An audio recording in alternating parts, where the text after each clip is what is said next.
বন্ধুরা, আজ আমি আপনাদের সাথে নরম তুলতুলে স্পঞ্জি নলেন গুড়ের কেকের একটা সহজ রেসিপি শেয়ার করব। ঘরে থাকা সামান্য উপকরণ দিয়ে খুবই কম সময়ের মধ্যে কেকটা তৈরি করে নিতে পারবেন। আর বন্ধুরা, দেখতে কতটা সুন্দর হয়েছে সেটা তো আপনারা দেখেই বুঝতে পারছেন, আর খেতেও খুবই টেস্টি। কেক তৈরিতে যাতে কোনো রকম ভুল না হয় তার জন্য সম্পূর্ণ ভিডিওটা দেখার অনুরোধ রইল। দেখে নেওয়া যাক আমার আজকের রেসিপিটা। নমস্কার বন্ধুরা, আমি পাপড়ি পদাবতী ফুড ক্রিয়েশনে আপনাদের সবাইকে স্বাগত। কেক তৈরির জন্য প্রথমেই এখানে আমি হাফ কাপ নলেন গুড় নিয়ে নিলাম, আর দিয়ে দিচ্ছি ওই কাপেই আমি 4 ভাগের 1 ভাগ রিফাইন্ড অয়েল দিয়ে দিলাম, আর দিয়ে দিচ্ছি হাফ কাপ টক দই। এরপর অবশ্যই একটু সামান্য নুনের ব্যবহার করবেন, এতে টেস্টটা খুব ভালো আসবে। এরপর সব কিছু আমি খুব ভালো করে ফেটিয়ে নেব। যেহেতু এখানে টক দই রয়েছে, খুব ভালো করে একটু ফেটিয়ে নিতে হবে। আমি মিনিট 3 সময় নিয়ে খুব ভালো করে এভাবে ফেটিয়ে নিলাম। আর এভাবে ফেটিয়ে নিলে কেকটা কিন্তু খুবই স্পঞ্জি, ফ্লাফি, জালিদার তৈরি হবে।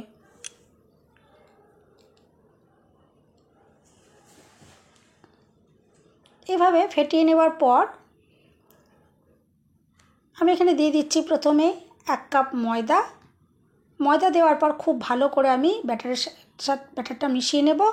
আর এরপর এখানে আমি আরও হাফ কাপ ময়দা দিয়ে দেব।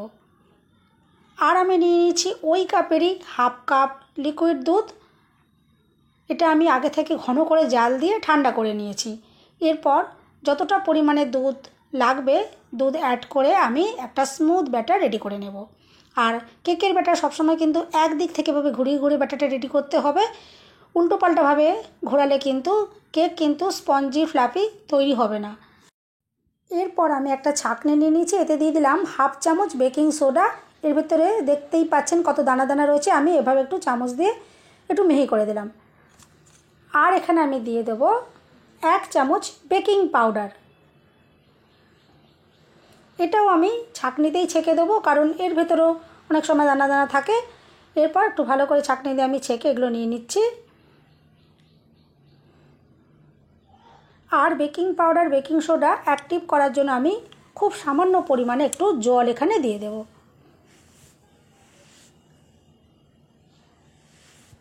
এরপর হালকা হাতে ব্যাটারের সাথে বেকিং পাউডার, বেকিং সোডা মিশিয়ে নিতে হবে।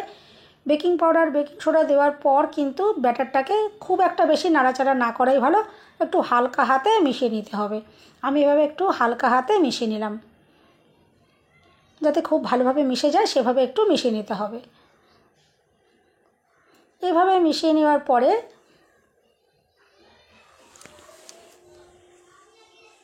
আমি এখানে একটা নর্মাল যে বাটি হয়, স্টিলের বাটি আমি নিয়ে নিয়েছি। আর আমি নর্মাল যে সাদা খাতার পাতা আমি এখানে ইউজ করছি, কোনো রকমের বাটার পেপার কেনার কোনো প্রয়োজন পড়বে না। এরপর আমি একটু সাদা তেল এখানে ব্রাশ করে দিচ্ছি। আমাদের ঘরের সাধারণ যে সমস্ত জিনিসপত্র থাকে সেই সমস্ত জিনিসপত্র দিয়েই কিন্তু খুবই অনায়াসে আমরা কিন্তু ঘরোয়া কেক তৈরি করেই নিতে পারি, কিন্তু কেক কিন্তু একদম দোকানের মতন তৈরি হবে। এরপর যে ব্যাটারটা রেডি করে রেখেছিলাম, ব্যাটারটা আমি এবারে বাটিটার ভেতর ঢেলে দিচ্ছি। আর বন্ধুরা, রেসিপিটা যদি ভালো লাগে অবশ্যই কিন্তু লাইক, শেয়ার, কমেন্ট করবেন। আর চ্যানেলটা সাবস্ক্রাইব করে বেল বাটন ক্লিক করে অল নোটিফিকেশান অন করে রাখবেন, যাতে আমি যখনই নতুন ভিডিও আপলোড করব সঙ্গে সঙ্গে নোটিফিকেশান সবার আগে আপনার কাছে পৌঁছে যাবে। এরপর সমস্ত ব্যাটারটা এভাবে দেওয়ার পর আমি একটু ঠুকে ঠুকে এভাবে একটু দিচ্ছি, যাতে ভেতরে যে এয়ারটা থাকবে যাতে বেরিয়ে যেতে পারে। আর একটা কাঠি দিয়েও আমি একটু এভাবে একটুখানি ঘুরিয়ে ঘুরিয়ে দিচ্ছি, যাতে ভেতরের এয়ারটা খুব ভালোভাবে বেরিয়ে যেতে পারে। আর এরপর একটা কড়াইতে কিছুটা পরিমাণে নুন দিয়ে আর স্ট্যান্ড দিয়ে আমি 5 মিনিট প্রিহিট করে নিয়েছি। আর এখানে নুনের পরিবর্তে আপনারা কিন্তু বালিও ইউজ করতে পারেন, বা চাইলে বালি বা নুন কিছু নাও ইউজ করতে পারেন। শুধুই কড়াইয়ের ভেতর এরকম একটা স্ট্যান্ড দিয়ে, বা স্ট্যান্ড ঘরে যদি না থাকে একটা ঘরোয়া বাটি দিয়েও কিন্তু এভাবে তার উপর আপনার কেকের বাটিটা বসিয়ে দিতে পারেন, তাতেও কিন্তু খুবই সুন্দর কেক তৈরি হবে। এরপর আমি প্রথম অবস্থায় 10 মিনিট বেক করে নিলাম, একদম লো আছে কিন্তু আমি বেক করেছি 10 মিনিট। এরপর কিছুটা পরিমাণে চিনে বাদাম আমি এর ওপরে একটু ছড়িয়ে দেব। এই বাদামগুলো কাঁচা বাদাম ছিল, আমি কড়াইতে এগুলো শুকনোভাবে ভেজে খোসাটা ছাড়িয়ে নিয়েছি, আর সেই বাদামটা আমি এখানে ইউজ করছি। এভাবে বেশ কিছুটা পরিমাণ বাদাম আমি দিয়ে দিলাম। আর দেখতে যাতে সুন্দর লাগে একটা মাঝখানে আমি চেরি হাফ করে কেটে বসিয়ে দিয়েছি।